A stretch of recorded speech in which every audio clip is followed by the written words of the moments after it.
Buenas noches y bienvenidos a este nuevo episodio de Abriendo la Constitución.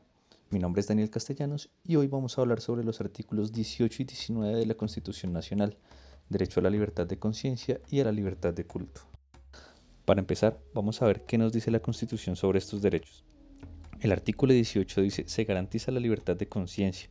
Nadie será molestado por razón de sus convicciones o creencias, ni compelido a revelarlas, ni obligado a actuar contra su conciencia. El artículo 19, por otra parte, dice: se garantiza la libertad de cultos. Toda persona tiene derecho a profesar libremente su religión y a difundirla en forma individual o colectiva. Todas las confesiones religiosas e iglesias son igualmente libres ante la ley. Así como pudieron darse cuenta, son dos derechos que son muy parecidos, pero tienen sus diferencias. Para explicarnos un poco de eso, está aquí con nosotros Andrei Avendaño. Él es politólogo y abogado y muy conocedor de este tema. Hola Andrei, bienvenido. Bueno, buenas tardes. A Daniel, muchas gracias por la invitación y a la audiencia, pues un saludo cordial. Muy bien, Andrei. Entonces, explícale a la audiencia cuáles son, de acuerdo a la Constitución, las principales diferencias entre los derechos a la libertad de conciencia y libertad de culto. Pues bien, desde mi punto de vista, considero que no existe una diferencia tajante entre la libertad de conciencia y la libertad de culto. Por el contrario, están fuertemente relacionadas. Yo pienso que la libertad de culto está inmersa dentro de la libertad de conciencia, es una expresión de la libertad de conciencia. Ahora, que la libertad de culto haya sido consagrada en el 19 constitucional tiene razones que se acercan más a lo político o a lo histórico que a lo jurídico.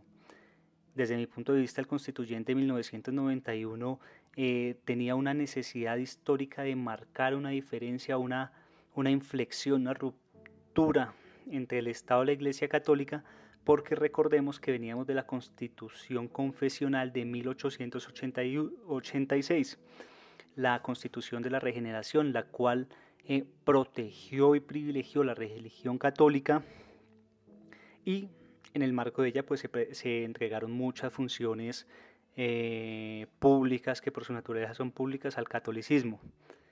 Esta cercanía entre el Estado y una religión específica, pues hay que ser enfático en ello, no tiene cabida en un Estado que se precie de ser democrático y plural. Ok, Andrei, pero entonces, ¿consideras que la Iglesia Católica está efectivamente separada del poder del Estado colombiano? Teniendo en cuenta que hay muchas referencias a ella en las instituciones públicas, como por ejemplo el escudo de la Policía Nacional dice Dios y Patria, eh, que a los ojos de los ciudadanos del común, los sacerdotes católicos suelen ser consultados sobre las decisiones del país, sobre las condiciones del país, pero ningún otro referente de otra iglesia es consultado, y que el Estado aún sigue girando dineros públicos para celebraciones de la Semana Santa en algunos municipios de Colombia. Bueno, yo sí considero que la Iglesia Católica hoy ya no es un actor privilegiado dentro de la organización del Estado. Creo que hoy hay una separación si lo comparamos a lo que había en vigencia de la Constitución de 1886. Y eso pues no implica que no sean un actor relevante, por el contrario, son un actor muy relevante, como es apenas lógico, y pues sus opiniones y sus intereses siguen presentes en los debates constitucionales más importantes y más sensibles del país. Bueno, en la práctica Colombia es un país laico, claro que con una amplia mayoría católica. Mm, Muchas personas que profesan esta fe tienden a tildar de pronto de malas personas, a prejuzgar de malas personas a otras que no. Por ejemplo, eso pasa con los musulmanes. Eso es una clara, en mi juicio, eso es una clara vulneración a la libertad de culto. ¿Cómo puede uno protegerse ante eso?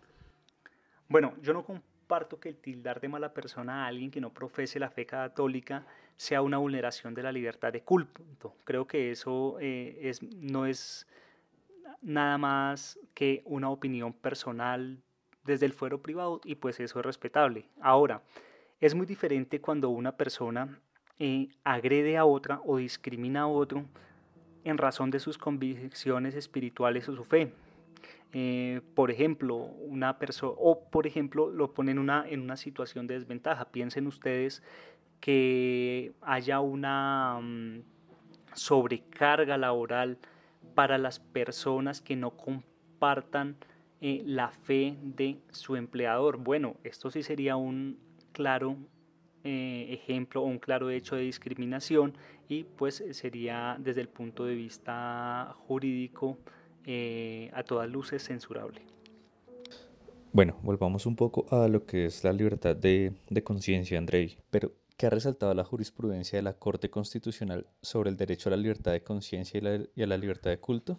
Pues bien, la libertad de conciencia es el derecho a actuar conforme a la conciencia. Sin embargo, esto implica preguntarse, pues, ¿qué es eso de la conciencia? Ya la Corte ha dado como algunas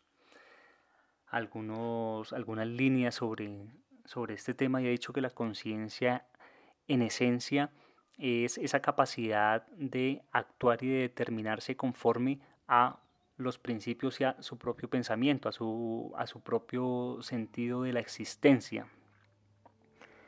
Y de esta forma ha reconocido que, digamos, una esfera de protección denominada el derecho a la objeción de conciencia, cuando de manera irrazonable y desproporcionada se vea impedida esta capacidad, se vea constreñida esta capacidad del ser humano de actuar conforme a los principios y su forma, digamos, de entender la existencia. Ahora, la libertad religiosa tiene más que ver con, bueno, ya lo veíamos, es una expresión de la libertad de conciencia, pero en este caso enfocada a profesar y difundir libremente una determinada religión.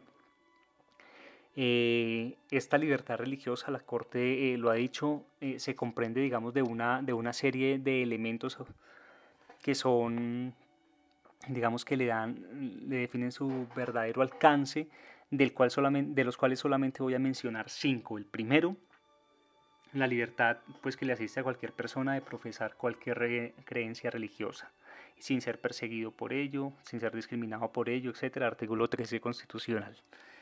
Segundo, la libertad de cambiar de religión sin explicación a nadie, más allá de sus propias convicciones. Tercero, la libertad, pues, de no profesar ninguna, ¿no? Los ateos, los agnósticos también están amparados bajo la libertad religiosa. Cuarto, ese derecho de practicar cualquier religión sin perturbación o coacción externa, ¿cierto? Libremente. Y quinto,